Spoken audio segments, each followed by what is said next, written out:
Olá, boa tarde a você que está aí conectado conosco neste segundo dia de evento aqui do 13º Simpósio Nacional da ABCiber, a Associação Brasileira de Cibercultura. O nosso grande abraço a todos vocês que estão aí desde ontem, né, participando das nossas atividades e também das mesas, né, que trazem aí temas tão importantes para as discussões e as pesquisas, né, desenvolvidas e também em desenvolvimento. Então, sejam todos muito bem-vindos. Antes da gente iniciar essa mesa, né, de início de tarde, hoje, dia 17 de dezembro.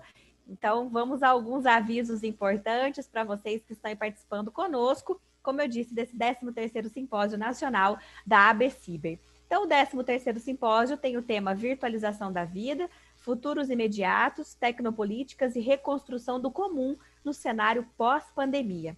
Então, para vocês todos, nós temos alguns avisos que sempre são importantes, a gente vai repetindo, né, esses avisos ao longo de toda a nossa programação, para facilitar mesmo o nosso diálogo, tirar aí as dúvidas de vocês.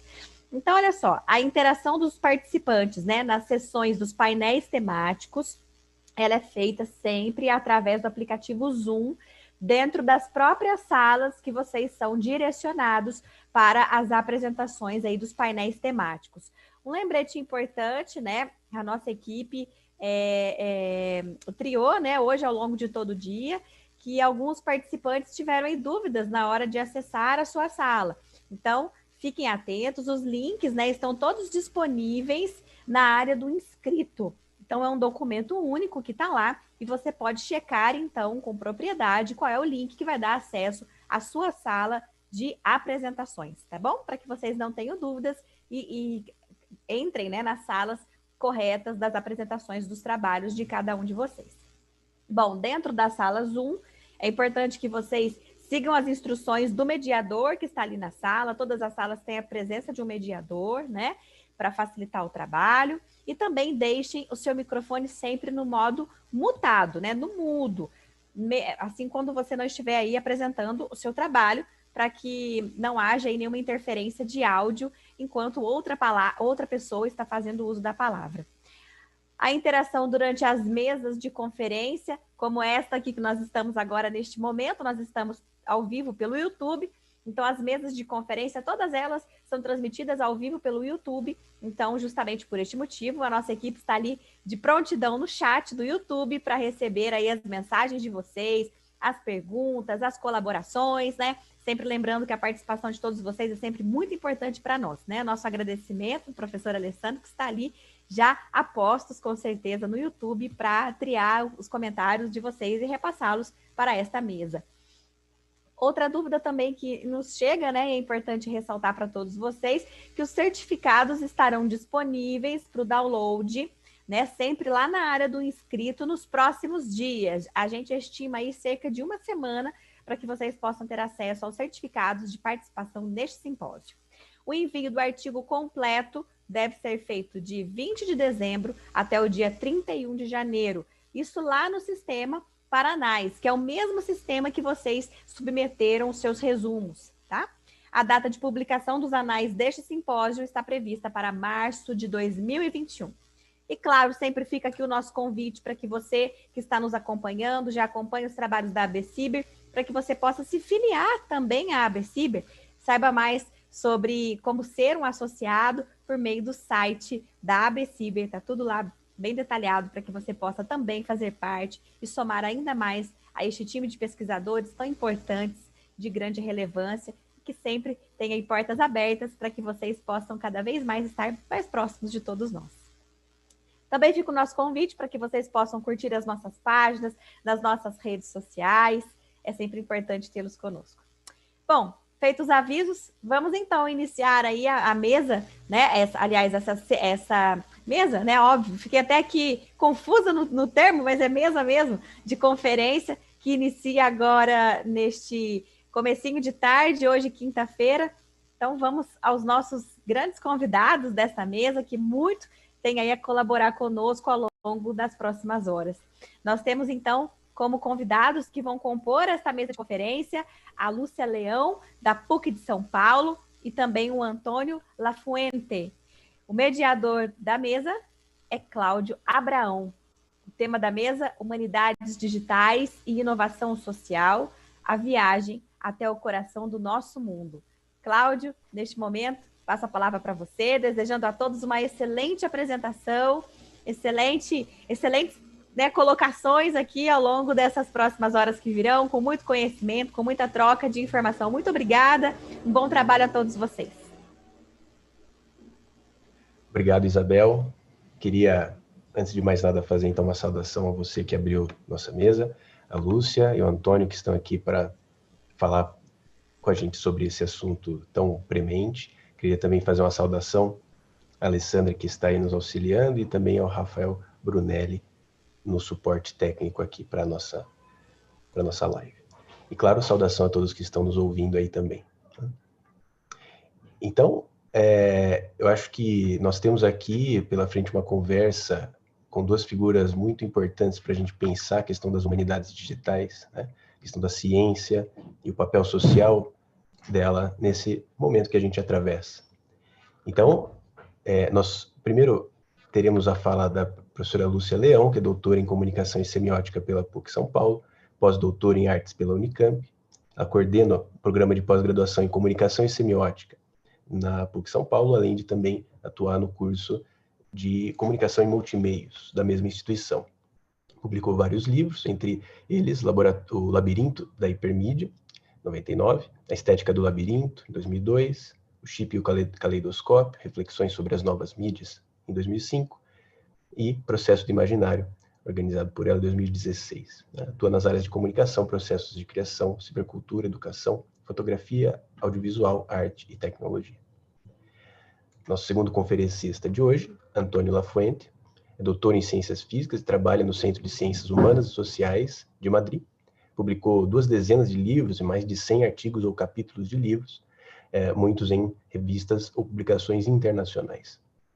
Entre os livros, a gente pode mencionar aqui Mundialização da Ciência e Cultura Nacional, de 92, Ciência Colonial na América, de 96, O Carnaval da Tecnociência, de 2007, As Duas Margens da Ciência, de 2012. Depois de muitos anos explorando como a ciência e o império se coproduzem ou como a ciência não pode sobreviver sem os seus públicos, o Antônio Lafuente está agora mais interessado na escala urbana da ciência, em particular as práticas associadas a noções de bem comum, protótipo, laboratório cidadão, ciência aberta. Foi coordenador do laboratório de Procomum entre 2007 e 2017, em Madrid, e atualmente coordena o site La Aventura de Aprender, Aventura de Aprender, onde se defende que movimentos sociais e grupos de cidadãos devem fazer parte do sistema educacional e dessa circulação da ciência.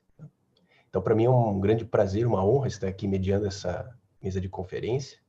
E, sem mais delongas, gostaria então de passar a palavra para a nossa primeira conferencista, professora Lúcia Leão. Quando você estiver pronta, estamos ouvindo. Obrigado a todos.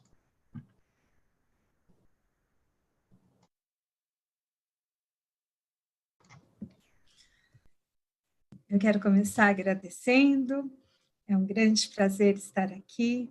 Eu agradeço, antes de mais nada, a ABCiber, a Alessandra, que está aqui conosco, a Janaína, a toda a direção.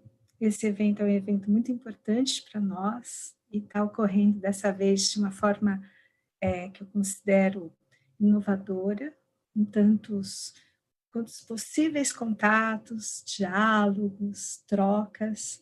Então, é realmente uma grande alegria poder participar, e contar com a sua mediação, Cláudio, e com a presença do Lafuente.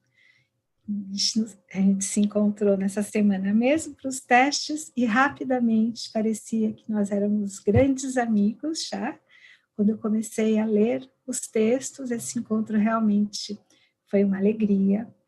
É impressionante como a gente pode ter esses afetos, essas amizades, porque defendemos muitos pontos em comum. Então, muito obrigada, realmente uma alegria.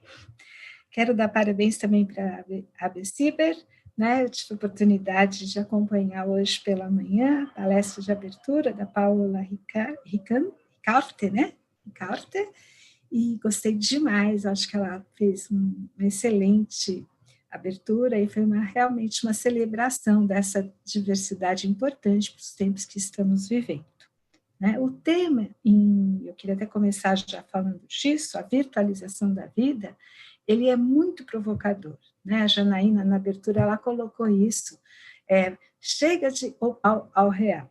E eu concordo com ela, né? A gente tem essa conversa há tantos anos, acho que a Bessiber, eu lembro de algumas reuniões da Compós, onde discutíamos se essa oposição faria sentido, porque ela estava muito calcada numa visão binária, né? E não numa visão de complexidade de movimento. Então, que a nossa vida tem sido atravessada e mediada pelo mundo digital, pelos bancos de dados, pelos softwares, pelas redes sociais, isso já é algo dado, algo que ninguém mais discute, né? Mas pensar que essa vida que está hoje cada vez mais hibridizada pelas tecnologias possa se tornar relevante no sentido de busca de significado, né? Já que estamos numa mesa para discutir humanidades digitais, inovação social, é o grande desafio. Nós precisamos mais do que nunca parar nossas atividades, criar espaços de pensamento, espaços de diálogo para perguntar o que estamos fazendo com a nossa vida, né? Porque se nós não fizermos isso, nós que estamos aqui num encontro de pesquisadores, estamos em contato com alunos, em contato com futuros pesquisadores, quem fará, não é? Então, essa parada para refletir o que é essa vida no sentido de existência, e achei bonito também quando a Paola falou ex, né? No sentido de resistir para existir de uma forma inovadora. Sim, nós tivemos todos que aprender a existir hoje, né? Nessa resistência poética e política, que é transformar o nosso cotidiano, a nossa vida, a partir do que é possível. Então, a potência do possível, ela se conecta cada vez mais, e são os primeiros pontos que eu queria deixar claro, com os nossos afetos e com os nossos corpos. Uma outra coisa muito importante dessa provocação que vocês nos colocaram, não é? É que como o comum pode ser pensado. Então, se a vida e a virtualização da vida, em termos de interconexão, já estão ocorrendo no nosso cotidiano, de que forma essa vida, esse cotidiano, essa valorização do encontro, dos diálogos, pode contribuir também na construção de um comum. E esse comum entendido com aquilo que é comungado, constituído pelo grupo, pelo coletivo. Então, não é um comum apenas no sentido da reunião, mas no sentido da germinação que ecoa.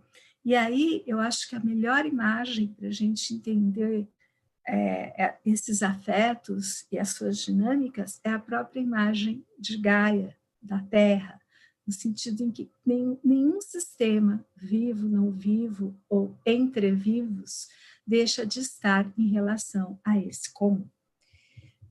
Uma outra coisa que eu queria também colocar como pressuposto é de que nós estamos aqui contribuindo à medida em que levantamos perguntas, né? Talvez a pergunta mais relevante aqui no contexto do Brasil, com todas as dificuldades que estamos enfrentando para o financiamento de pesquisas nas ciências humanas, seria como dar visibilidade para essas pesquisas que podem ainda mais contribuir para esse comum. Então, não basta que façamos as pesquisas ou que publiquemos essas pesquisas em periódicos qualificados. É fundamental que a gente crie espaços de visibilidade, espaços de comunicação, para que isso que estamos produzindo possa ser compartilhado e vivenciado no comum. Então, são 3 pressupostos com os quais eu vou estar o tempo todo organizando o meu pensamento. Então, a primeira reflexão para essa mesa, não é? já que o título é belíssimo, não é, Lafuente? Humanidades Digitais e Inovação Social. Quer dizer, nós temos que, hoje, nos permitir imaginar transformações na sociedade. E como pensar isso sem aproximar a emergência, né, a importância da educação. Então, um dos textos que o Lafuente me enviou, que eu adorei, compartilhei com os meus alunos, foi um texto que saiu no Outras Palavras. E esse texto me provocou pensamentos com relação a oficinas de criação que eu venho desenvolvendo, tanto no curso da pós-graduação, na formação de mestrados e mestrandos, né, e doutorandos, mas também na graduação e em oficinas realizadas em espaços culturais pela cidade. E o que eu tenho observado com relação a essas oficinas? Quando a gente trabalha com esse pensamento da colagem, com esse pensamento da remixagem, da apropriação e da conexão entre conteúdos, narrativas, imagens, afetos, né? A gente é capaz de construir algo inesperado também para aquele coletivo que está participando da oficina. Então, os desafios dessas oficinas de criação são despertar em cada um de nós, né? Já dizia Joseph Beuys em suas atividades que ficaram conhecidas também como escultura social.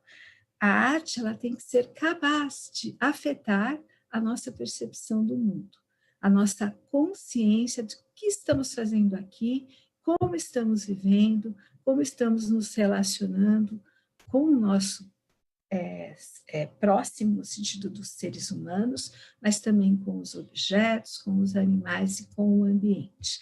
Não por acaso, uma das obras mais enigmáticas e talvez mais pioneiras do Beuys tenha sido a plantação dos carvalhos em Cássio. Então, a gente pensar no processo, pensar que aquela obra ela continua, né? E isso também como uma premissa para a nossa atividade como educador, nossa atividade como pesquisador. Muitas das coisas que fazemos são sementes que plantamos e que vamos esperar brotar.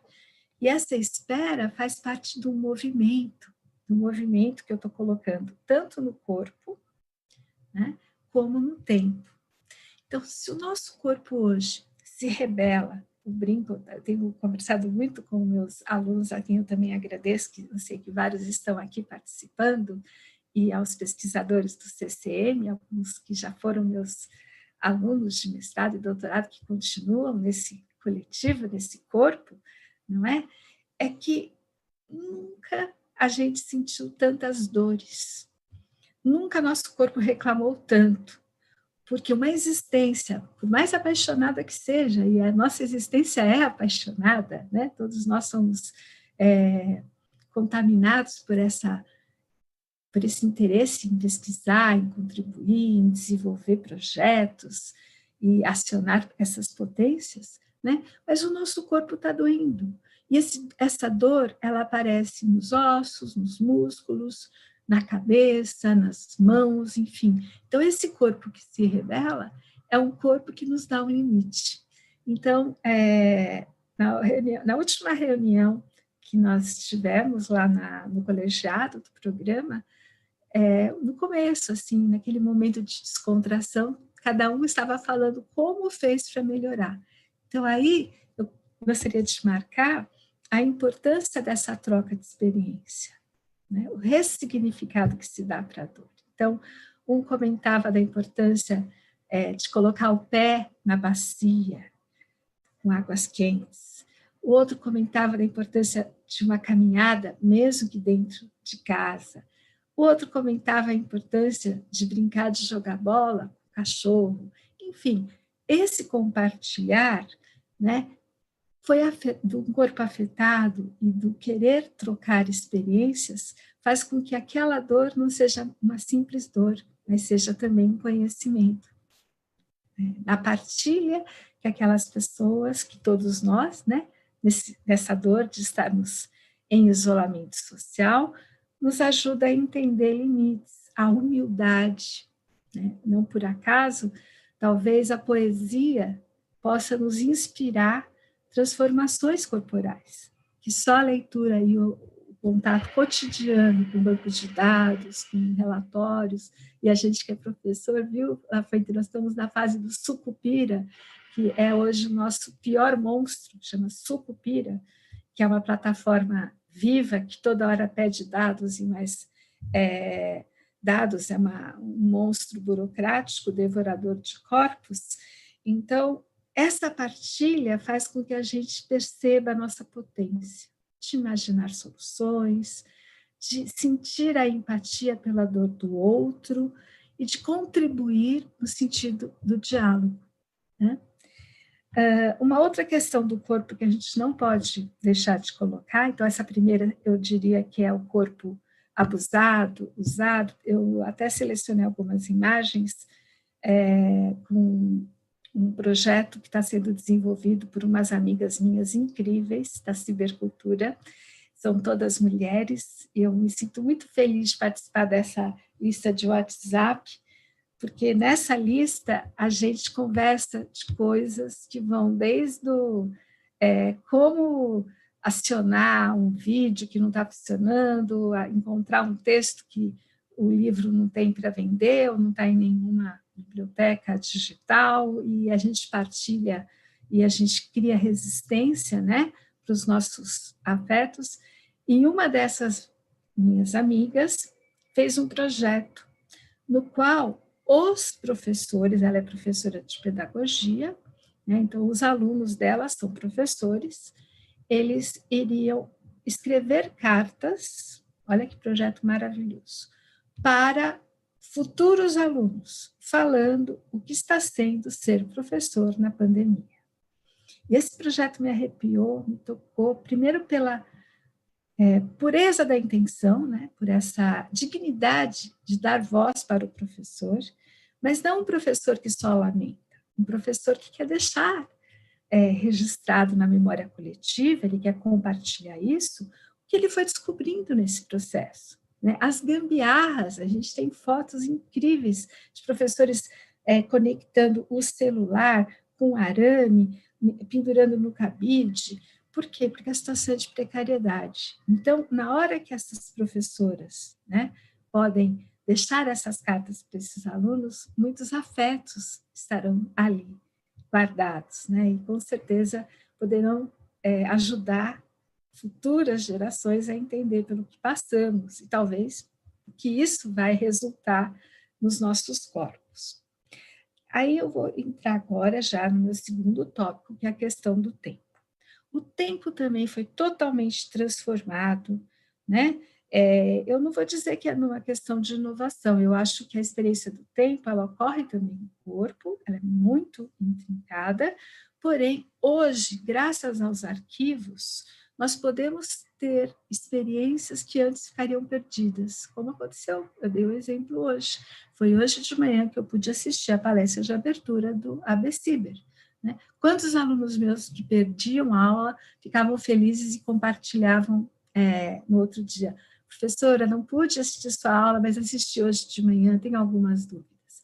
Com isso, a gente tem um tempo dilatado, um tempo estendido, que é organizado pelos afetos, pelos interesses. Então, além desse tempo veloz, que já existia antes da pandemia, né? Além desse tempo de excesso de obrigações, de excesso de trabalhos, de agendas superlotadas, a gente foi obrigado a aprender a lidar também com um tempo de maior valor, um tempo de maior qualidade, que é o tempo no qual a gente escolhe rever o olhar, né? Também não por acaso, na última reunião do Conselho da Compós, o nosso presidente Maurício comentou que precisamos de tempo para poder amadurecer um pensamento sobre a pandemia.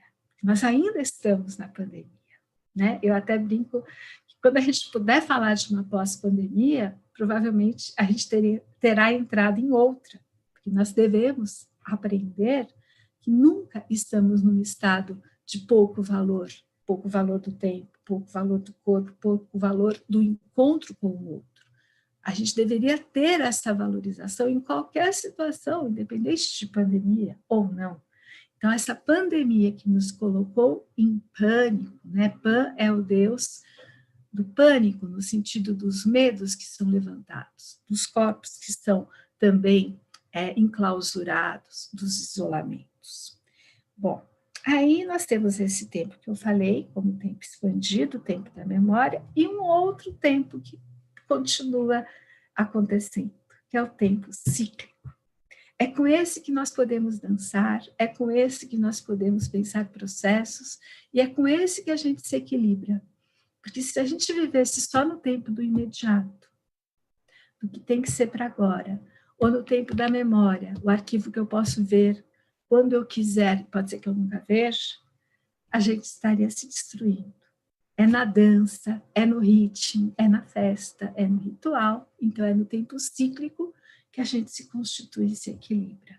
Né? Uma outra frase que eu gosto bastante, que um professor de dança me ensinou, é assim: é no desequilíbrio que encontramos o equilíbrio. Então, o ritmo, né, ele só vem quando você percebe o retorno, o ritornello, né, o famoso texto de Deleuze também, que se chama O Ritornello, no qual ele vai falar que a diferença, enquanto diferença, se constitui como presença, como qualidade. Porém, ela precisa da repetição para ficar claro o que é a diferença e o que é a repetição. Na repetição, eu me encontro com o mesmo, porém o mesmo não é o mesmo, pois é uma repetição de um mesmo. Então, esse tempo cíclico, ele nos coloca nessa situação de complexidade, de fluxo, de dança, e ao mesmo tempo é uma situação tão rara que a gente tem que aprender a cultivar isso no nosso cotidiano, no nosso bem, para o nosso bem comum. Né? O próprio encontro com a hora marcada, semanal, que os professores, né, nós vivenciamos, inclusive na PUC, só para deixar claro o contexto pelo qual estou falando, nossas aulas todas continuaram sendo presenciais, porém mediadas pelas tecnologias, mas como estamos agora, estamos aqui presentes, né? E essa coisa do ciclo.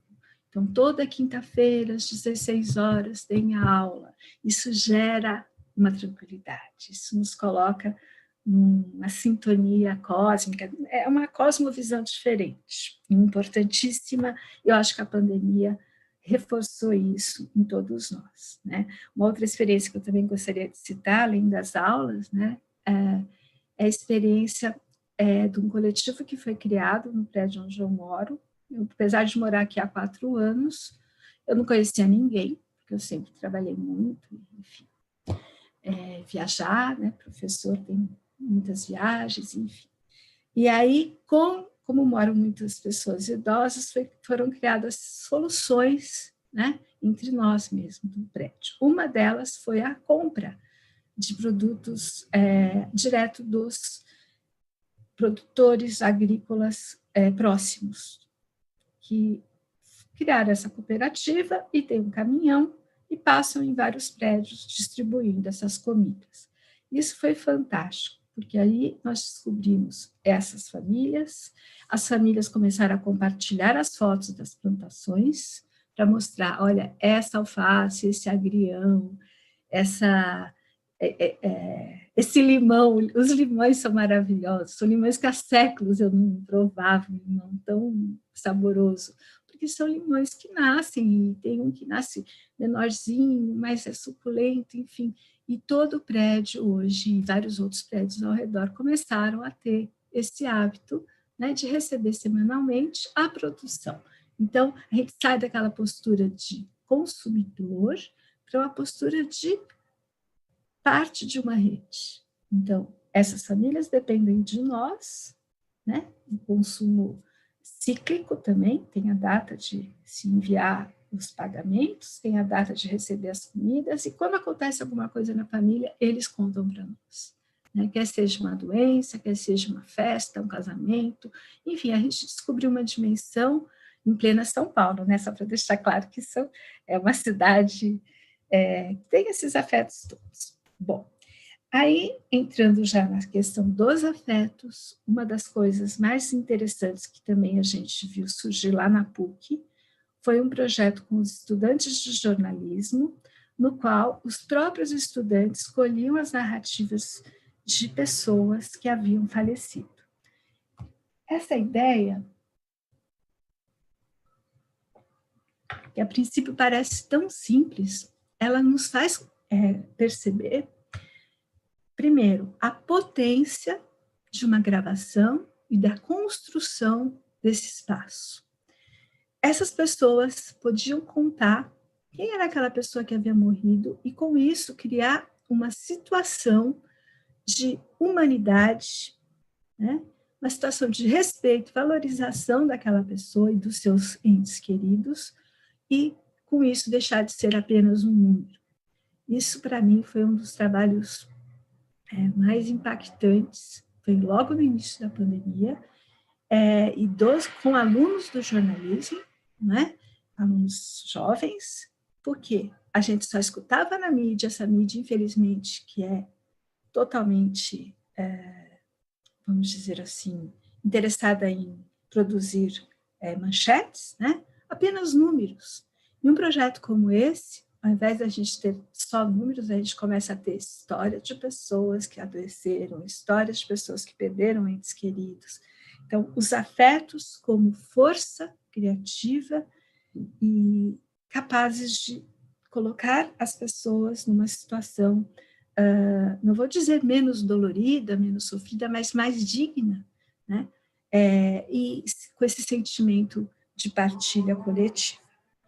E, por fim, o meu último tópico, né, tem tudo a ver também com o que a Paola falou hoje, quando ela falou que uma das formas do triunfo desse capitalismo, que a gente brinca selvagem, né, é nos fazer crer que não podemos imaginar. Então, a hora que o ser humano para de imaginar, a hora que o ser humano abre mão da sua potência de criar soluções criativas, de organizar processos, projetos, de se envolver e criar seus rituais, ele perde o seu lado mais, que eu chamaria, potente. E o coletivo considerando o tempo e espaço do coletivo, né, o espaço de troca, o espaço de permanência, de memória, é aonde essas potências podem encontrar abrigo, encontrar um solo fértil e gerar projetos capazes de nos tocarem, né, no coração do nosso mundo. É isso. Obrigada. Obrigado, professora Lúcia. Vamos, então, agora passar ao professor Antônio Lafuente e, na sequência, as interações com o público. Aliás, queria estimular que quem estiver nos ouvindo façam as perguntas pelo chat do YouTube, que a professora Alessandra está nos auxiliando para que eu as receba. Tá bem? Então, professor Antônio, quando estiver pronto, tome a palavra. Muchas gracias. Ya ven que no voy a poder hablarles en su propia lengua, en portugués. Ojalá yo pudiera hacerlo. Trataré de hablar despacito para que se me pueda seguir. Muchas gracias, Alexandra, Claudio, Lucía, por vuestras palabras, por vuestra invitación, por vuestra acogida. Estoy emocionado. Me encanta la idea de estar acompañándoles en este proceso. Y he pensado explicar lo que quiero poner en la mesa en una clave personal, ¿no? Me gustaría primero compartirles que en algún momento de mi vida, sin saber bien por qué, pasé a ser un experto en humanidades digitales y en innovación social. Yo nunca me lo había propuesto, pero comencé a recibir una enorme cantidad de invitaciones de muchos lugares distintos que supuestamente estaban acreditados como lugares expertos en esa materia, para que yo expusiera mis puntos de vista. Y esto me sorprendió. De hecho, la cosa ha llegado a que he participado de forma muy intensiva en la creación de un grado en una universidad española en humanidades digitales, y también he sido invitado a formar parte parte del consejo asesor del Stanford Social Innovation Journal o Review. Y claro, uno dice, ¿cómo ha podido ser si yo ni conozco la literatura, ni jamás publiqué un texto en esas revistas especializadas, ¿cómo es que he pasado a ser reconocido como alguien que tiene algo que decir en estas materias? Y este es un poco el argumento de mi charla, explicar cómo ha podido suceder eso. Entonces, quiero comenzar hablando de mi vínculo con Medialab Prado, un vínculo que se produjo hace 15 años y que ha ido en aumento y que fue resultado de una seducción. Allí yo aprendí cómo un espacio era capaz de combinar armoniosamente dos culturas. Por un lado, la cultura hacker. Era un espacio donde la gente techi, la gente maker, la gente que le gustaba el tinkering, dicen en inglés, el cacharreo en español, estaba allí todo el tiempo envuelta en el trabajo de componer y descomponer herramientas, aparatos, instrumentos, intentar hacer cosas diferentes. Era una cultura en la que yo aprendí a admirar su naturaleza abierta, abierta a todos, abierta en el sentido de no acabada, abierta en el sentido de en beta, pero también abierta en el sentido de no discriminatoria. También me gustaba mucho de esta cultura hacker su condición de cosmopolita, es decir, inclusiva, posnacional, abierta a otras mentalidades, a otros territorios, como también me encantaba su naturaleza comprometida. Era una cultura, he dicho, abierta, cosmopolita y también comprometida, es decir, implicada en grandes problemas que a su juicio los hackers veían en la construcción de nuestro imaginario, de nuestra relación con las máquinas, con el software, con el hardware. Por otro lado, la otra cultura que aprendí a apreciar es la cultura ocupa. La cultura ocupa es formada por gente, principalmente arquitectos, gente que es capaz de imaginar otros usos para la ciudad, que es capaz de imaginar otras prácticas, gente que ve la ciudad no como sus construcciones, sino como sus relaciones. Entonces, todo lo que pueda producir, provocar una nueva manera de conectarnos entre nosotros era considerado un trabajo de arquitectura, era considerado un trabajo de urbanismo. Y a mí eso me impactó porque había sido educado en la cultura de que la ciudad son sus infraestructuras, son sus edificaciones y que los humanos solo podíamos ser usuarios, pero no productores de ciudad. Vi en la cultura ocupa una reactualización, digamos, de todo el proyecto situacionista francés y luego expandido por todo el mundo, que me llevó también a admirar su noción de lo autogestionario. La cultura ocupa era una cultura que renunciaba a las subvenciones, que no iba detrás de las limosnas que las prefecturas, los ayuntamientos dan a quienes quieren promover otras formas de organizarnos, y que también es una cultura de coste bajo, es una cultura del reuso, del reciclado, que ama buscar otros usos para las viejas herramientas, para las viejas prácticas. Por supuesto, me encantaba su noción de ciudad como barrio, la unidad básica de la ciudad era el barrio y sus plazas, sobre todo sus plazas. La ciudad eran sus plazas y lo que ocurría en sus plazas. Y también me gustaba ver en la cultura esta ocupa la dimensión de lo situado. Todas las cosas que estaban vinculadas a un territorio, estaban vinculadas a unas prácticas concretas que no era posible desarraigar, que no era posible alienar del entorno mismo donde se habían producido. Era entonces una cultura de lo chico, una cultura de lo ordinario, una cultura de lo cotidiano, una cultura sin pretensiones, pero al mismo tiempo una cultura capaz de imaginar una manera distinta de hacer ciudad. De hecho, no estaban simplemente utilizando solares vacíos, solares abandonados o casas desocupadas para ensayar dentro otro tipo de actividades, sino que en la práctica estaban intentando, lo que lograban era hacer la ciudad de otra manera. Así que ambas culturas, la cultura hacker y la cultura ocupa, estaban provocando una manera de entender unas formas culturales sin autor, unas formas culturales sin expertos, unas formas culturales sin propietarios. Todo eso era extremadamente seductor y que invitaba a esto que Paola, y que ha sido mencionado por Lucía también, ¿no? Paola Ricaurte nos recordaba. Ambas culturas, la combinación de ambas, era verdaderamente una invitación a imaginar otros mundos posibles. De hecho, era una forma de reconocer, de otorgar, de reinventar el derecho a imaginar, el derecho a pensar que las cosas podrían ser de una manera distinta a como las habíamos imaginado. Todo esto es como mi biografía, es como todo esto que he contado en 5 o 10 minutos.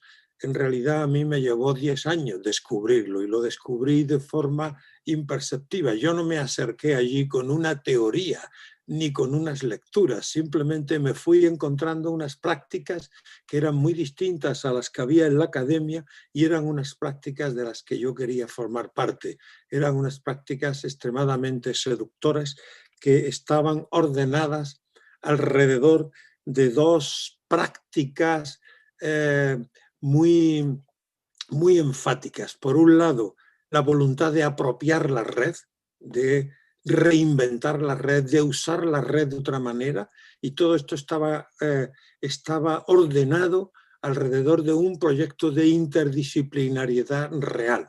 No esto que sucede en la universidad, en la academia, donde todo el tiempo estamos hablando de interdisciplinariedad, pero todo ocurre dentro de un departamento, todo ocurre dentro de una facultad. Jamás logramos romper esas barreras administrativas. En Media Lab sí, en Media Lab había verdadera interdisciplinaridad. Y el otro principio, la otra práctica que realmente tomaba forma en Media Lab era la de la heterogeneidad. Además de la interdisciplinaridad, es decir, el intercambio de diferentes maneras de ver el mundo, la heterogeneidad, diferentes formas de habitar el mundo, diferentes actores que estaban buscando cosas distintas que procedían de mundos diferentes, eran también capaces de mezclarse dentro de Media Lab.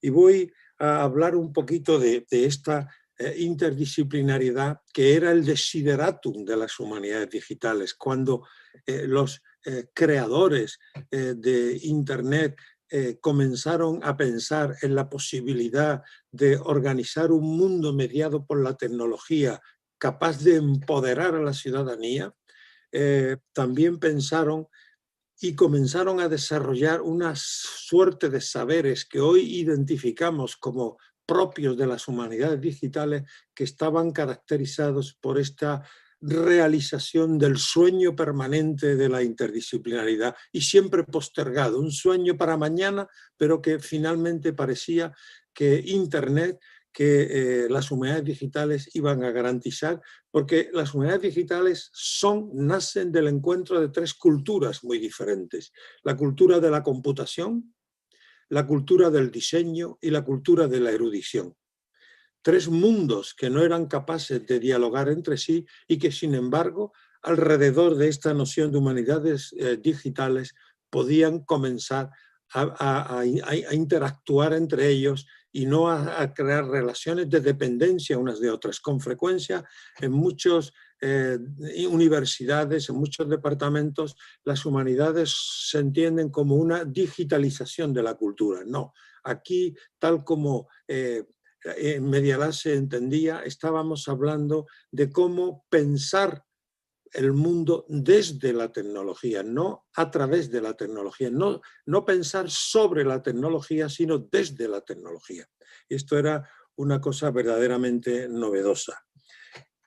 El mundo, he hablado de interdisciplinariedad, pero también quiero dedicar unos minutos a la heterogeneidad.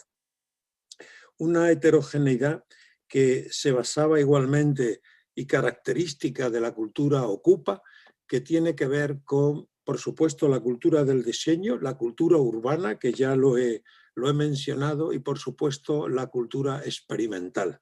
Todo eso convertía, por un lado, el prototipo era la cultura que dominaba esas prácticas que allí estábamos desarrollando. La cultura del prototipado y el prototipado como cultura.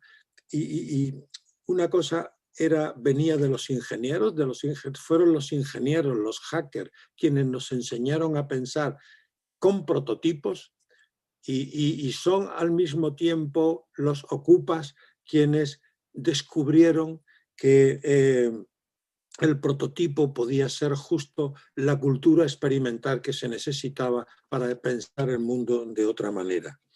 Ambas estrategias de acercamiento al entorno nos llevaron a pensar en la cultura de la plataforma. Desde luego, la cultura de la plataforma es capaz por sí misma de integrar muchas prácticas que de otra manera tienden a excluirse entre sí. La cultura de la plataforma es una cultura que se hace por capas, es una cultura abierta, donde los puntos de vista de todos los participantes pueden ser incorporados. No es necesario elegir unos puntos de vista mejor que otros y clasificarlos o jerarquizarlos, sino que podemos todo el tiempo inventar una capa nueva según el acercamiento que queramos de las personas que se nos acerquen. Así que estamos hablando de una cultura que es abierta, en beta, una cultura sin autores, una cultura colaborativa, una cultura post-académica, porque es una cultura que no basa su estrategia de desarrollo en la existencia de departamentos o de facultades, todas estas divisiones administrativas que en el fondo heredan una organización del saber característica del siglo XIX y que por fin pareciera que ahora sí, en el siglo XXI, podríamos comenzar a superar. No anulándola, no tirándola a la basura, sino justo integrándolas todas en diferentes capas que conforman los objetos digitales que somos capaces de pensar.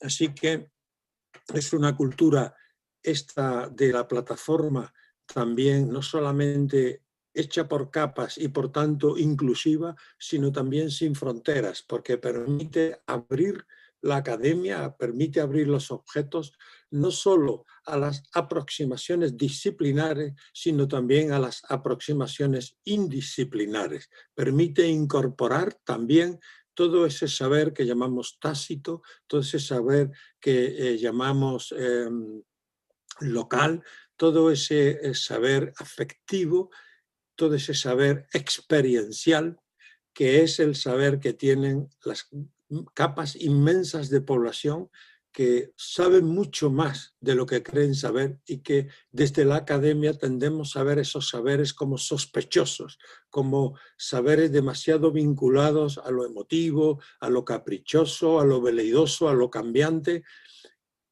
Son saberes que la academia no ha sabido codificar y que por tanto tiende a desdeñar y a despreciar. Nuestro mundo hoy creo que no puede permitirse un despilfarro tan gigantesco de conocimiento, de saber, y que ahora en este encuentro mágico, maravilloso, que podría estar dándose entre las humanidades digitales y la innovación social, podríamos comenzar a crear objetos por capas capaces de incorporar todos esos conocimientos, todos esos saberes que van desde lo más específico, especializado y disciplinar a lo más abierto, urbano e indisciplinar también, que consistiría básicamente en hacer que por fin este encuentro entre lo experimental y lo experiencial pudieran comenzar a dialogar de una forma prometedora, de una forma creativa.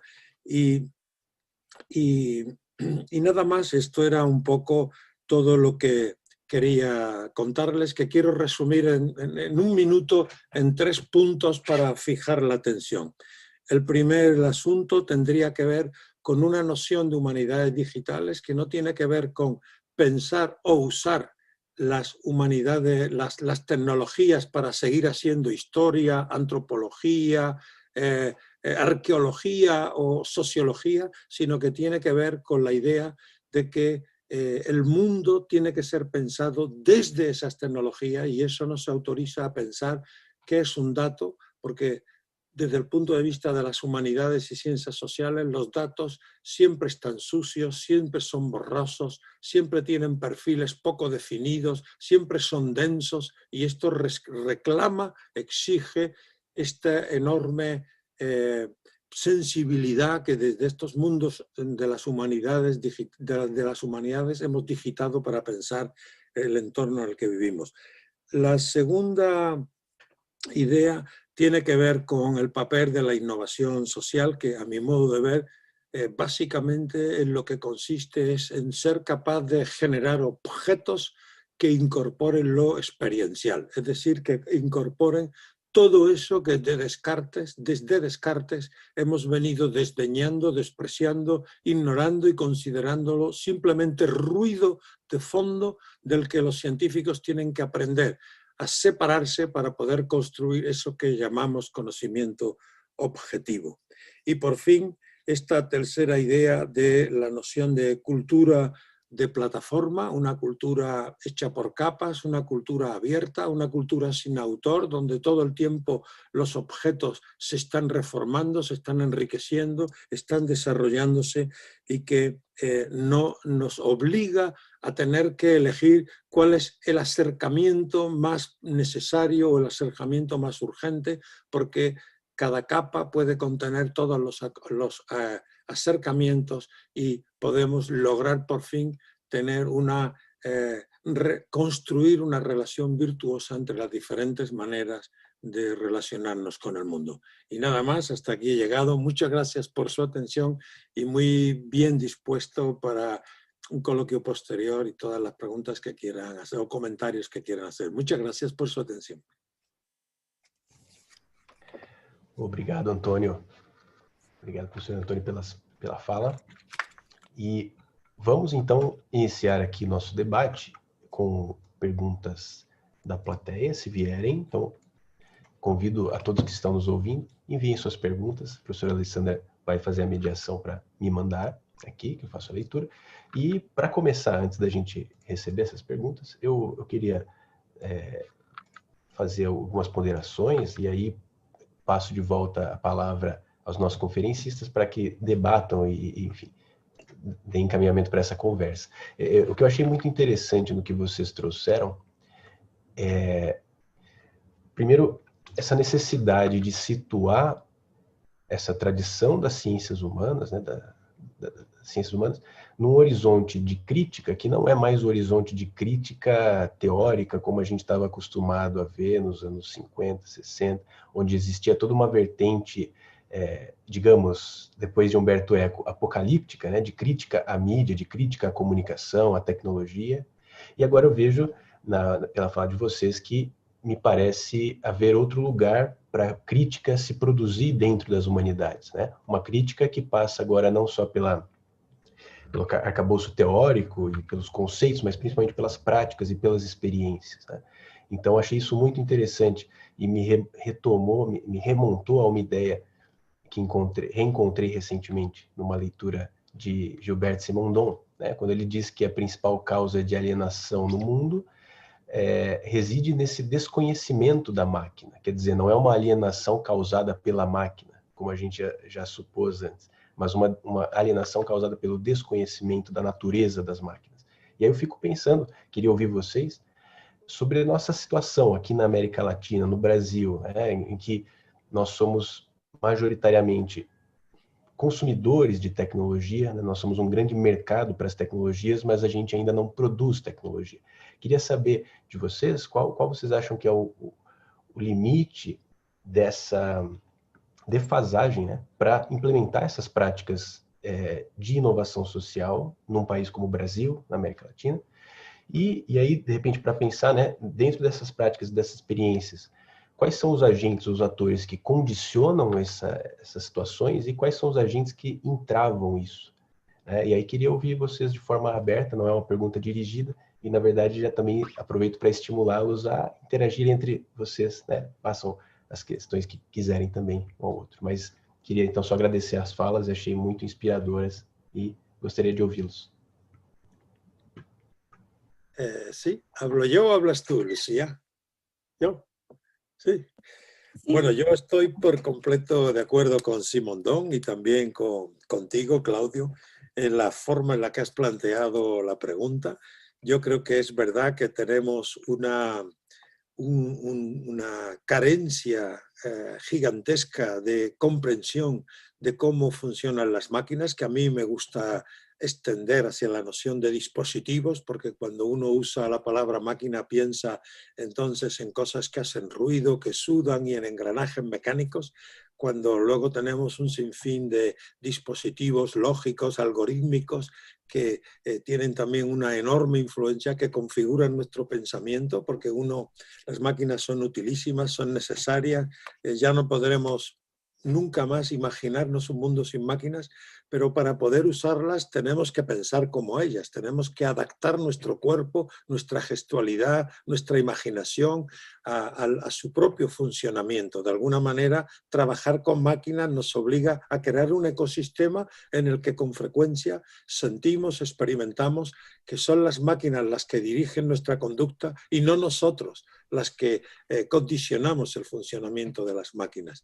Por supuesto, yo pienso que necesitamos las humanidades digitales justamente porque necesitamos pensar la política de los algoritmos y necesitamos abrir el código que regula el funcionamiento de las máquinas para saber si podrían actuar de otra manera, si podrían ser empleadas de otra forma para ponerlas al servicio de proyectos comunitarios, de proyectos colectivos y no poner los colectivos al servicio de las máquinas.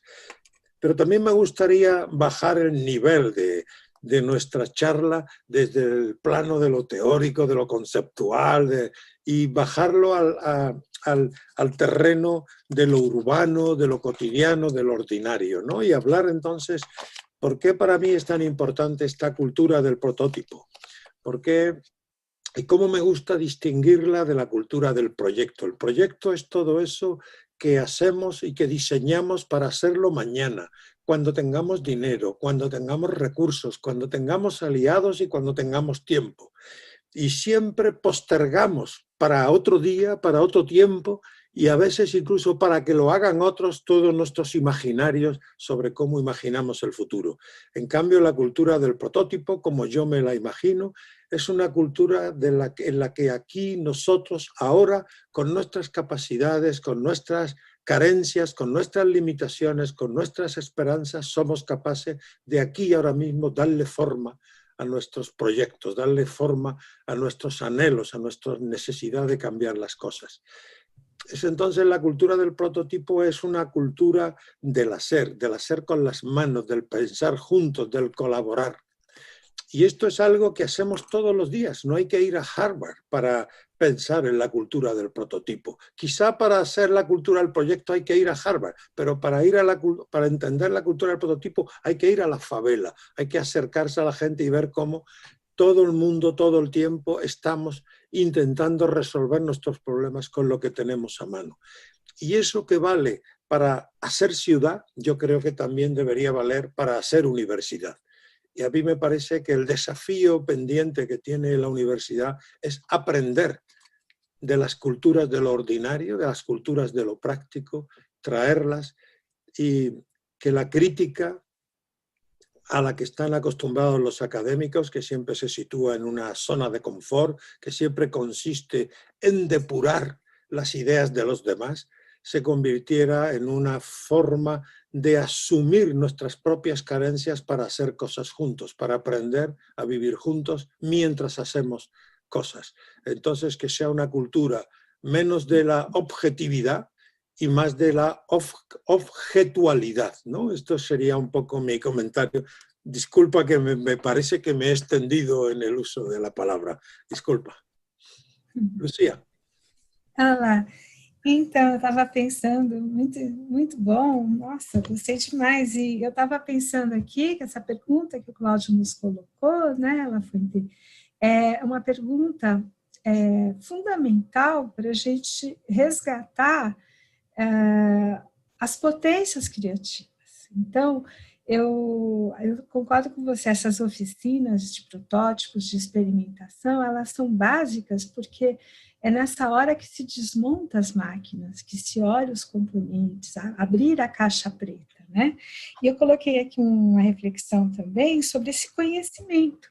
Quer dizer, se não há conhecimento do dispositivo, você realmente vira uma parte do dispositivo, o dispositivo de captura.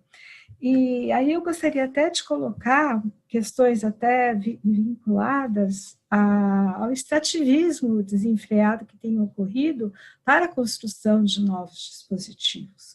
Então, a gente tem alguns artistas que estão denunciando isso com obras de arqueologia das mídias, né, mostrando o que está sendo feito em termos de extração de minérios na África. Então, assim, para que as pessoas, de fato, saibam, olha, que elas estão trocando de celular toda hora, não é? Que aquilo está sendo arrancado da Terra. Existe uma relação matérica, objetual, eu concordo muito com essa visão, porque o objeto, ele é rede, ele está em rede com essa postura extrativista exacerbada, que valoriza sempre, não o saber fazer, o conhecimento que acopla aquele dispositivo, mas ao contrário, a única postura de usuário, aquele que usufrui, né? Aquele que depende. Então, a gente precisa realmente pensar as humanidades digitais como um caminho de pontes entre os estudos sobre os minérios, de pontes sobre geopolítica, de estudos sobre a questão do trabalho, e aí a humanidades digitais, ela possibilita esse conhecimento expandido dessas redes que conectam, que permitem uma situação de relação mediatizada, digital. Então, eu pensei agora, o exemplo que eu queria dar é o próprio celular, né? A gente tem trabalhos incríveis sendo feitos com celulares que foram descartados, inclusive porque esses celulares que eram considerados obsoletos podem muito bem ser usados para fazer mapeamentos de zonas de acesso à internet onde não há, porque são celulares que têm uma certa potência que pode ser explorada exatamente nesse sentido. Um trabalho de um artista, nossa, sumiu o nome dele agora, mas enfim, depois eu mando, que é com relação aos refugiados mexicanos, e todo esse trabalho de mapeamento é feito com um celular que não tem acesso a GPS, por isso, para o refugiado, é uma zona de fuga, né? Permite essa mobilidade não mapeada, fora do controle, e esse seria um celular descartado. Então, esse conhecimento do dispositivo é fundamental, concordo com o Simondon, e concordo que é um conhecimento que tem que ir além do dispositivo, tem que trazer realmente a materialidade, de onde vem, como é construído, a que interesses estão ali por trás, e não por acaso a gente está vendo aumentar com a pandemia, acho que toda a situação de crise isso é fortalecido, o compartilhamento de dicas de como recuperar arquivos perdidos, enfim, a gente está vendo essa cultura do faça você mesmo, na verdade, é muito mais uma cultura do vamos driblar a caixa preta, vamos driblar o conhecimento que é fechado e que não permite que a gente faça nossos protótipos e as nossas experimentações. Obrigada pela pergunta, Perfeito. viu? Obrigado a vocês pelas respostas. Temos aqui 2 perguntas que chegaram do chat, eu vou ler aqui. Primeiro, o Matheus Feijó, ele começa agradecendo as palavras de Antônio e pergunta: qual a sua opinião sobre possíveis mudanças para reinventar espaços públicos em um cenário pós-Covid-19? Será que a tecnologia pode ajudar nesse processo? Vou fazer também a segunda pergunta que chegou e aí vocês podem já responder em bloco, tá? Segunda pergunta, Felipe Saldanha, considerando as assimetrias presentes nas condições de produção digitais, como o olhar das humanidades sobre as tecnologias e inovações pode contribuir para impedir a perpetuação de desigualdades de fundo social. São as duas perguntas que nos chegaram. Bueno, son dos preguntas bien complejas, no son fáciles ni siquiera de abordar, ¿no? Pero creo que se pueden decir algunas cosas, ¿no? Hemos descubierto con la pandemia que el proceso incipiente de digitalización de nuestro mundo en el que estábamos involucrados se ha acelerado de forma extraordinaria y que entonces ya no podemos seguir pensando en la digitalización como algo que nos va a suceder, sino como algo que ya nos ha sobrevenido y que nos ha sorprendido, dependientes de tecnologías que todas son de código cerrado y todas son pertenecen a grandes corporaciones industriales, que nos hace reflexionar sobre la idea de soberanía tecnológica, que es un proyecto que no puede ser de un solo país, sino que reclama el concurso de muchas fuerzas para hacer creíble la pregunta sobre cuál es nuestra capacidad de reclamar cierta soberanía sobre la tecnología que estamos utilizando. Le hemos regalado o le vamos a regalar a las grandes corporaciones industriales nuestra salud, los datos de nuestro cuerpo, les vamos a regalar el aula, que era un espacio sagrado donde la libertad de cátedra que tanto nos costó conseguir, ahora resulta que se ha convertido en algo a lo que en apariencia vamos a tener que renunciar. Por supuesto, todas las operaciones, todas las medidas de vigilancia tecnológica en las que habitamos también nos hacen pensar que seguramente tenemos que pensar los encuentros que estamos obligados a tener ahora de forma digital, a pensarlos de una manera en donde recuperemos cierta soberanía sobre ellos y, por tanto, a plantearnos con mucha rotundidad, con mucha claridad, cuál es el tipo de tecnología que tenemos que utilizar y hacernos preguntas acerca del código con el que está escrito y la naturaleza abierta o no de ese código. Yo creo que muchas cosas que aprendimos de los hackers y que estábamos cercanos a olvidar vuelven a tener una actualidad tremenda. Creo que deberíamos rescatar algunos textos fundacionales de la red, de Internet, y volver a leerlos trayéndolos a nuestro mundo, ¿no? Creo que las bibliotecas en particular están llamadas a tener un papel crucial, ¿no? Las bibliotecas que siempre fueron el emblema por antonomasia del republicanismo liberal, un espacio donde han convivido todas las ideologías, todos los formatos, todos los géneros literarios y han sabido convivir como en armonía. Creo que ahora van a tener que seguir haciéndolo, pero abriéndose a otros mundos y no solo a la cultura encuadernada. Van a tener que también dar acogida a otras formas de comunicación entre nosotros que debieran incluir esta vocación que tienen las bibliotecas de espacio de servicio y de espacio de encuentro, ser capaces de transitar a lo digital y al mismo tiempo hacernos creer, devolvernos una cierta noción de soberanía sobre nuestros cuerpos, sobre nuestras interacciones, sobre nuestro mundo. Yo creo que ambas preguntas de alguna manera pueden ser vistas desde ese punto de vista. A mí me parece urgente que nos pongamos a pensar otra vez en esta noción de soberanía. Yo creo que es imposible imaginar una organización como la universidad, una organización como los partidos políticos, los parlamentos, los hospitales, que no rescaten de alguna manera la necesidad de tomarnos en serio el hecho de que los datos, tanto los datos que proceden de la vida en el aula como los datos que proceden de la vida en el hospital, los datos clínicos deberían formar parte de un bien común, no entendidos como una propiedad de quienes los producen, sino como una responsabilidad de quienes los están, de la persona de quien proceden los datos,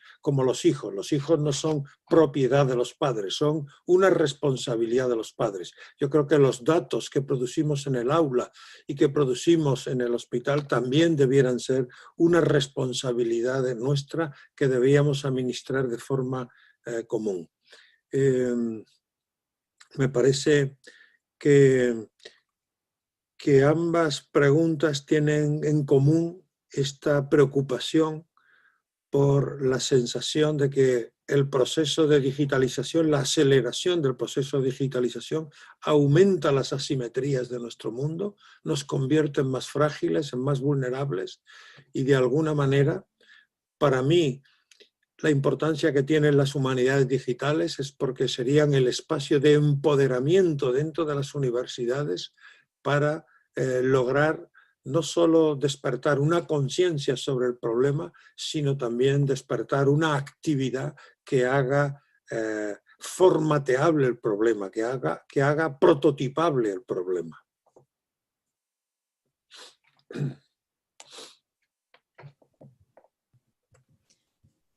Achei muito interessante as duas perguntas, né? Muito interessantes, mas assim, gostaria só de focar, acrescentar, né, ao que o Lafuente falou, que existe a consciência do problema não é tão comum quanto a gente imagina. Então, pelo menos aqui nós estamos observando que um grande número de pessoas, talvez pessoas que se sentiram muito aprisionadas, né, com as medidas de isolamento social, foram para as ruas, foram para os bares, enfim.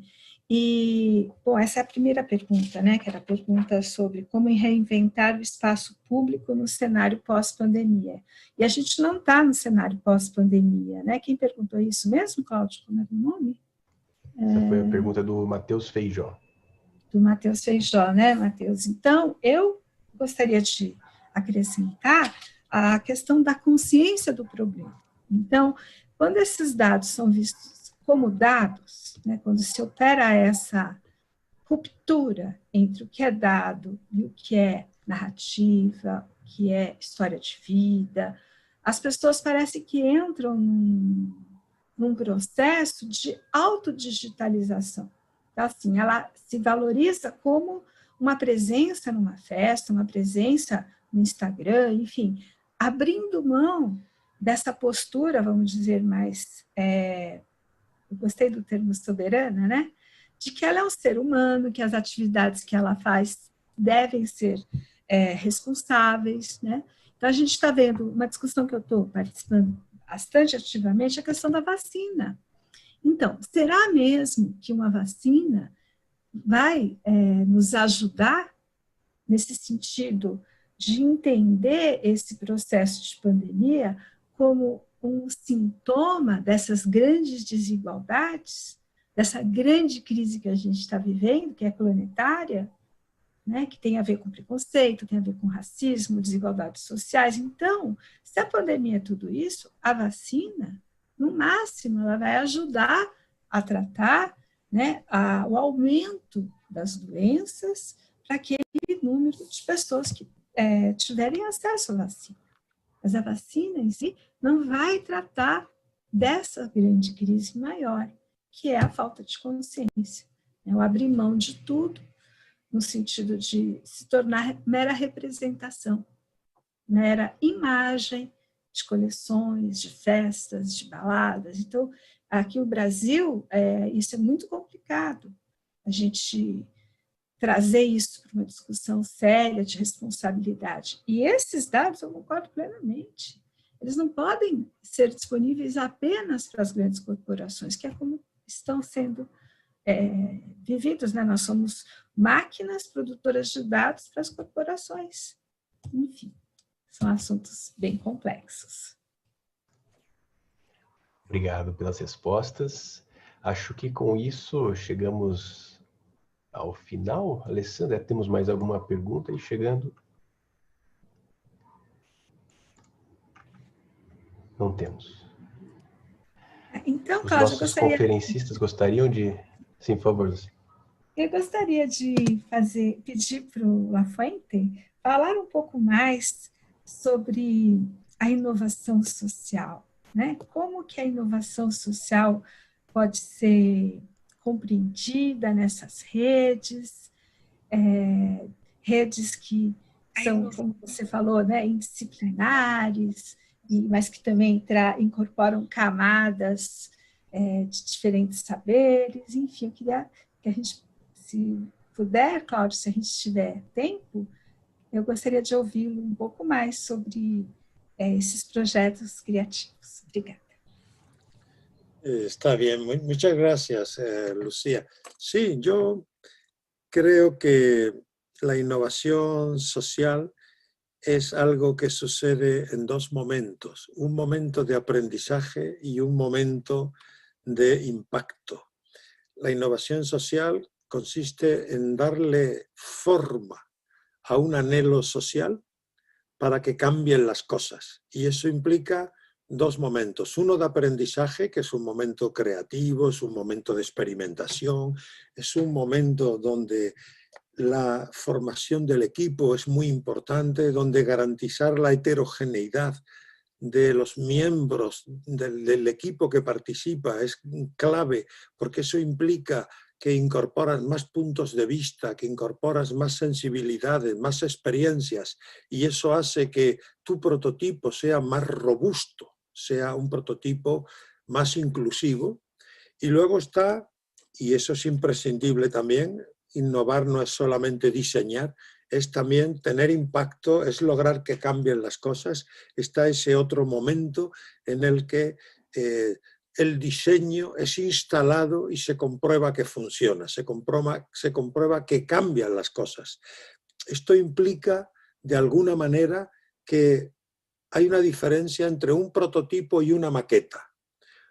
Mientras que una maqueta es un ejercicio de despacho, es un ejercicio donde uno le da forma a algo, en el prototipo es imprescindible validarlo, es imprescindible ir con los concernidos, con los afectados, con los usuarios del prototipo, contárselo y estar seguros de que es eso lo que necesitan, que es eso lo que resuelve su problema.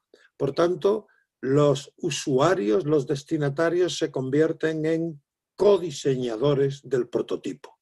De alguna manera son incluidos, todo ese saber del que ellos ni siquiera saben que tienen, nosotros sí somos capaces de extraerlo y de incorporarlo al prototipo. De alguna manera, entonces, en el primer momento de aprendizaje es un momento de creatividad, el segundo momento es un momento de inclusividad, es un momento donde logramos que todos los actores concernidos por el problema acepten el desafío, se involucren en él, aporten sus ideas y las incorporemos al diseño. Es un ejercicio entonces de inteligencia colectiva, de activación de la inteligencia colectiva, donde están presentes los saberes disciplinares, los saberes expertos, los saberes de los especialistas, pero también esos otros saberes indisciplinares, son saberes no codificados, saberes que nacen de la experiencia, que están en los cuerpos, que nunca esos saberes llegarán a los libros porque no han sido codificados, ni siquiera pueden ser codificados. Pertenecen a la experiencia personal de la propia vida, del territorio, son saberes que no pueden ser desarraigados del cuerpo, desarraigados del territorio y que es ahí donde deben estar. Y entonces somos nosotros los que tenemos que ir allí para intentar activarlos y ponerlos en circulación, ¿no? No sé si con eso respondo. Entonces, ¿qué sería innovación social? Es buscar soluciones que sean capaces de ser situadas, buscar soluciones que incrementan un poco la complejidad del mundo y aumentan la complejidad del mundo porque incorporan más actores. No es que necesitemos menos saberes, es que necesitamos más actores para poder afrontar este tipo de problemas. ¿Sí? Gracias. Graças.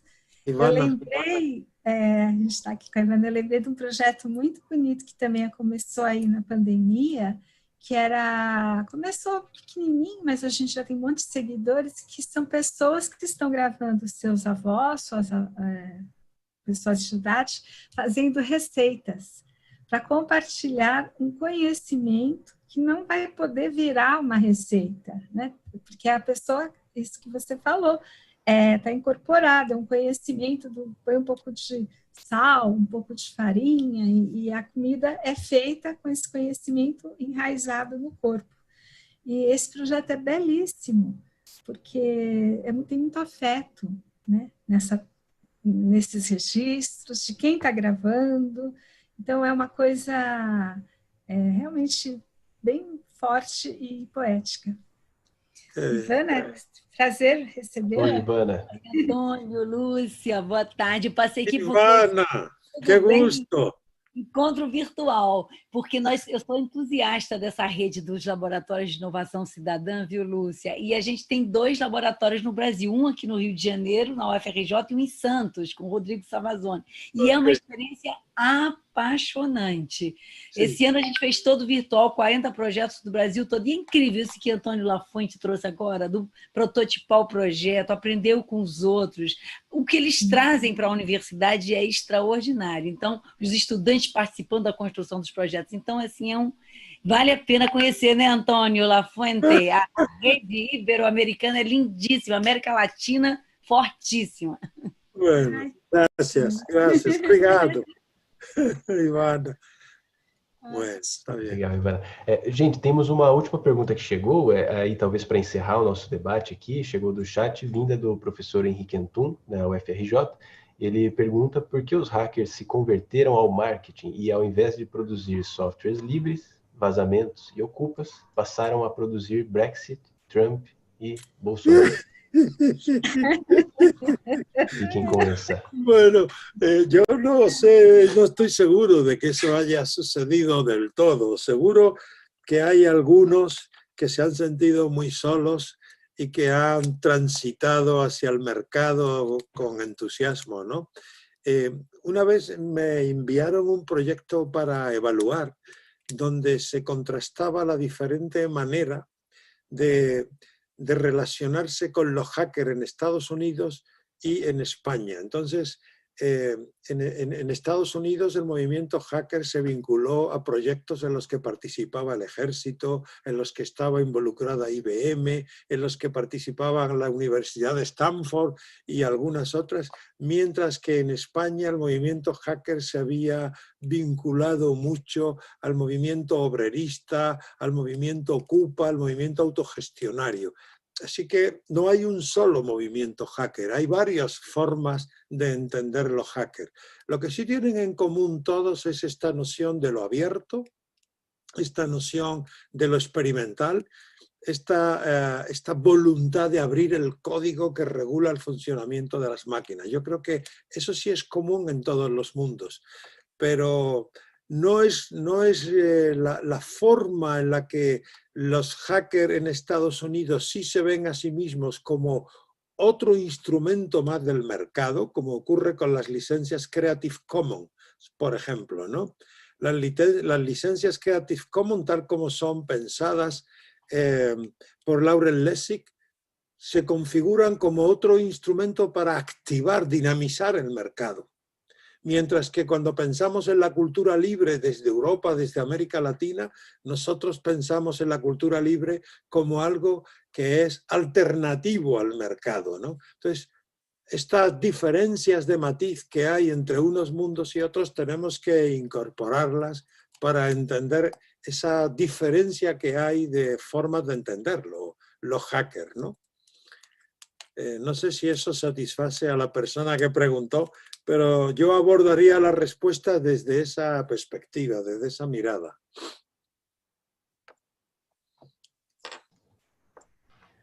Obrigado, Antônio. Lúcia, quer comentar? Eu concordo.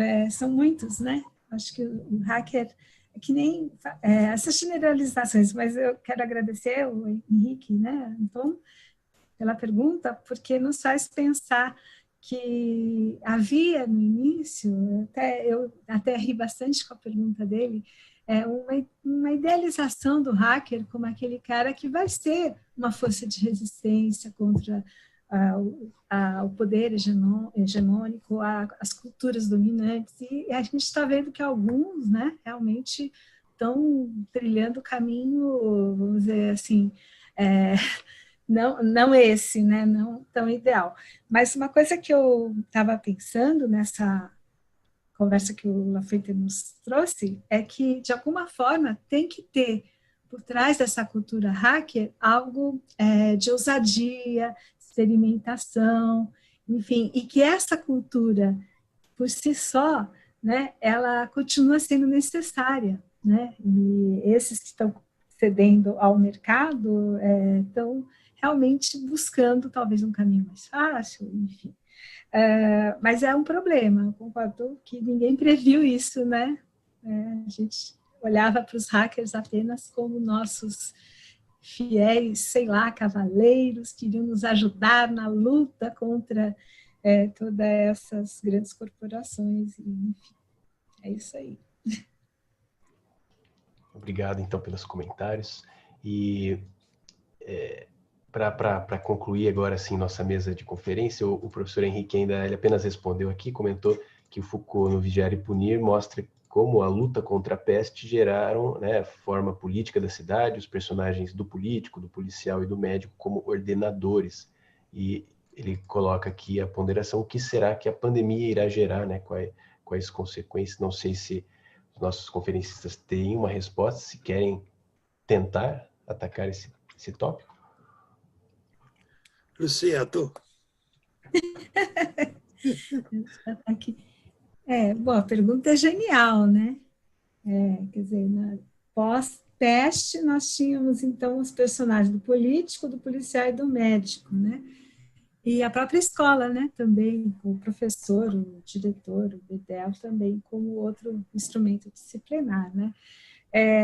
Eu vou falar só do ponto de vista da educação, tá? Que acho que é o que eu tenho mais questionado, né? O professor hoje ele está sendo desafiado, né? Ele saiu totalmente, já estava sendo, mas agora os desafios implicam, por exemplo, num processo de abertura para esse diálogo.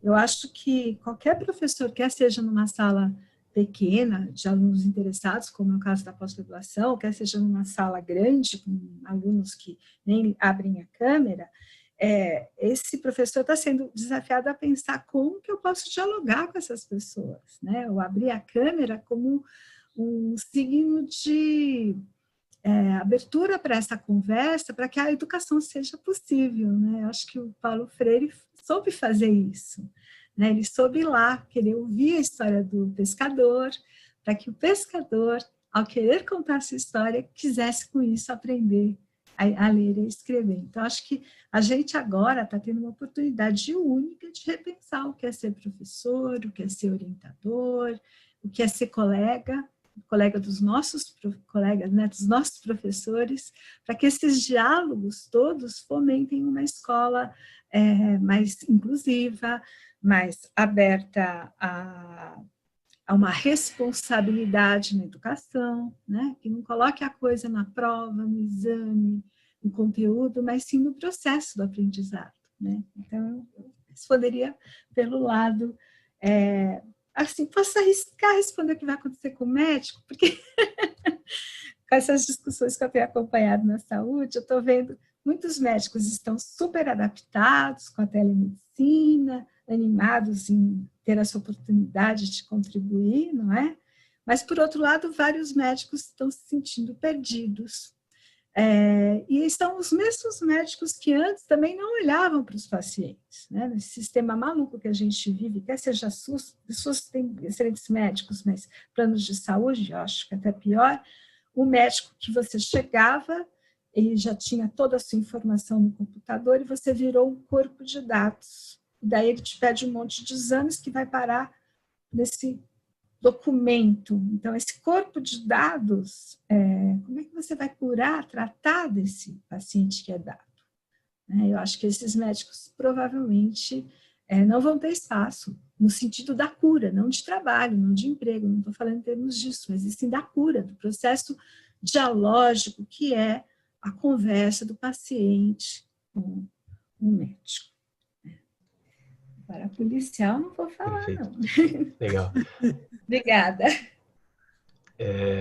Bom, muito obrigado. Nós temos aqui apenas, agora sim, prometo, tá? Para concluir, a Maria Lúcia Campos mandou uma mensagem. Ela diz que estão ali com uma turma de alunos da ciência da computação e perguntam se vocês têm alguma mensagem específica para esses alunos, motivando a turma para um diálogo sobre humanidades digitais. Alguma mensagem, então, de encerramento dos nossos conferencistas para futuros cientistas?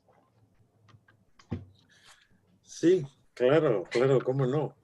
Cómo no. Yo creo que estas gentes que ahora están formándose en las ciencias de la computación tienen que prestarse a abrir un diálogo con las gentes de humanidades para entender cuál es la política de los algoritmos y también para entender qué es un dato. Ahora todo el tiempo tenemos un sinfín de conflictos a la hora de interpretar los datos que las autoridades están dando sobre la pandemia. Y todo esto ocurre porque en realidad nos damos cuenta que los datos no son cifras, sino que son una cosa que se produce igual que producimos las bolas de billar o igual que producimos los coches, producimos datos. Y los datos se producen a partir de una cierta concepción de lo que nos pasa. Y esa cierta concepción de lo que nos pasa implica conocimientos antropológicos, sociológicos, históricos, que los ingenieros, que los expertos en ciencias de la computación no necesariamente tienen por qué tener, no han sido formados en eso. Así que las humanidades digitales deberían nacer de ese encuentro entre dos saberes maravillosos. Uno que viene del ámbito de la ingeniería y que es imprescindible y del que no queremos aislarnos, y el otro es del ámbito de la cultura, del ámbito de las humanidades, donde hemos sido entrenados para entender la complejidad que tiene producir un dato. Hemos entendido que siempre hay un sesgo de género, hay un sesgo de clase, hay un sesgo de edad, hay muchos sesgos que condicionan la pureza del dato. Los datos no están puros, siempre están híbridos, siempre están mezclados, están sucios, sus perfiles no son definidos. Esa conversación entre ingenieros y humanistas es imprescindible y ese es el fondo de la cuestión cuando hablamos de humanidades digitales.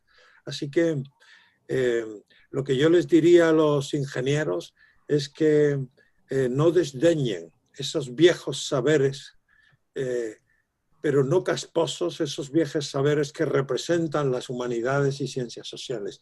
Y a los científicos sociales que demasiado rápido y fácil tienden a acusar de simplistas los saberes de los ingenieros, que aprendan más ingeniería, que se den cuenta de que ese camino hay que andarlo los dos. Los ingenieros tienen que caminar hacia las humanidades y los gentes de humanidades tienen que caminar hacia las ingenierías, y que nadie sabe cuál es el espacio donde tenemos que encontrarnos, que ese espacio está por construir y que en ese espacio nos jugamos las libertades democráticas, nos jugamos lo que vamos a entender por cuerpo, nos jugamos lo que vamos a entender por ciudad. Y eso es un recorrido urgente, necesario y maravilloso que tienen que hacer y que ojalá lo hagan y no tarden mucho en emprenderlo. Eu adorei, né, a resposta e colocaria assim, né? Gostei muito da pergunta, Maria Luísa, né? Eu colocaria da importância desses alunos terem também, considerarem, né, valorizar a importância da poesia, a importância da música, da dança, para que eles não percam, né, se eles ficarem demasiadamente fechados nisso, esse lado que está dentro deles também, né? Então, às vezes, as faculdades, os cursos, trabalham tanto no sentido de gerar uma espécie de competência, né? Uma certa capacidade intelectual, e acabam deixando atrofiadas outras. Então, seria maravilhoso que esses alunos colocassem nas suas agendas, né? Visitar exposições de arte, ver filmes, cultivarem o hábito de ler poesia e de ouvir música. E se nada disso for muito acessível, pelo menos olhar pela paisagem, né, da janela e tentar ser encantado pela própria percepção dos sentidos. Muito bem. Queria agradecer muito nossos conferencistas, Lúcia e Antônio. Foi uma tarde maravilhosa com vocês aqui. Agradecer também a Ivana, que nos prestigiou, a professora Alessandra, que está também dando super suporte aqui das perguntas, e o Rafael Brunelli, que nos auxiliou para a realização da live. Então, obrigado mais uma vez, obrigado a todos que nos ouviram e assistiram pela transmissão. E é isso, um forte abraço para todos. Deixo aí com as palavras de despedida nossos conferencistas e Ivana. Bueno, pues nada más que mostrar mi gratitud, mi alegría de haber estado con ustedes. Me siento muy afortunado, muy honrado y feliz de haber participado en este evento. Muchas gracias y ojalá haya más en lo sucesivo. Muchas gracias. Eu também quero agradecer muito, realmente foi uma tarde maravilhosa, uma oportunidade de diálogo enriquecedor. Muito obrigada, estou muito alegre de estar aqui. Obrigada. Vamos trazer os laboratórios de inovação cidadã para a ABCIBER, viu? Uma boa ideia. Boa tarde a todos e todas. Tchau, gente. Obrigado. Tchau. Até a próxima. Tchau.